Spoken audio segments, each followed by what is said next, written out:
My name is Hannicheck. I am a master's candidate student in the Georgetown Communication, Culture, and Technology program. I'm really fascinated by the intersections of technology and society, and especially the implications of emerging technologies and future trends. So I'm here particularly looking at the angle of the future of privacy and even the future of secrecy itself, and trying to understand the balance that we strike when the world becomes increasingly quantified and trackable, and cameras become ever more cheap and ever more proliferous. Where everyone is in terms of trying to deal with the notion of privacy, particularly. Do we need to start dealing with this on a government level? Is that even possible to do? Surveillance has become almost baked into the internet. It's the model of the internet. We have the ad-supported web. So a lot of this discussion needs to happen at a very international level with the companies themselves.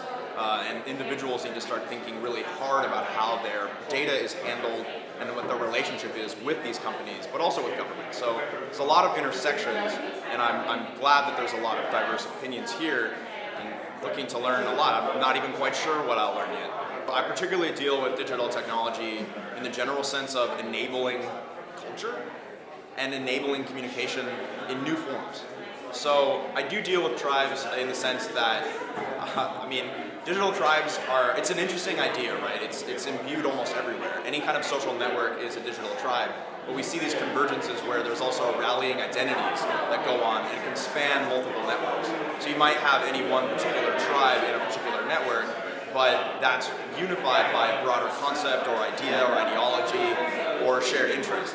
So I've become really interested especially in collaborative networks and the ability to start merging disparate people together around topics that would have never talked to each other before, but get them all in the same kind of virtual space to try and solve a problem. Well, I want to unpack virtual as a discrete entity, actually, because what I find is getting in our way is we're considering this as still this other space, but really what we have is we can look at this in a complex systems kind of lens where we have this extremely complex system of the internet, and it's co-evolving with society, and they're now intermingled together. They are foundational to each other, and there's this kind of echo effect that goes back and forth between these two systems, and we see that they're functionally merging together. Also technologically merging together, but that's a little bit more Internet of Things kind of future stuff. But let's just focus on right now. The idea of virtual and physical, I've heard it said that, the real world kind of a thing. I think that's what's tripping us up a little bit. As we talk about virtual tribes, they're really just reflections of kind of connections one would make in physical space if one could. It's more about geography becoming less of a constraint on us than it is about entirely new conceptions of everything. We've always wanted to connect, but now we have these tools and capabilities to do it on essentially a global scale. And again, I've become fascinated with translation technologies because still there are these echoes of geography in the system of the internet where what language you speak dictates who you talk with. I don't speak Arabic, so I can't really go in there and dive into these forms in any meaningful way. Yet, with these translation softwares, I could potentially. Maybe it's not perfect, but that technology is getting better, and so you start to see the scope of the community you could form grow and grow and grow and grow.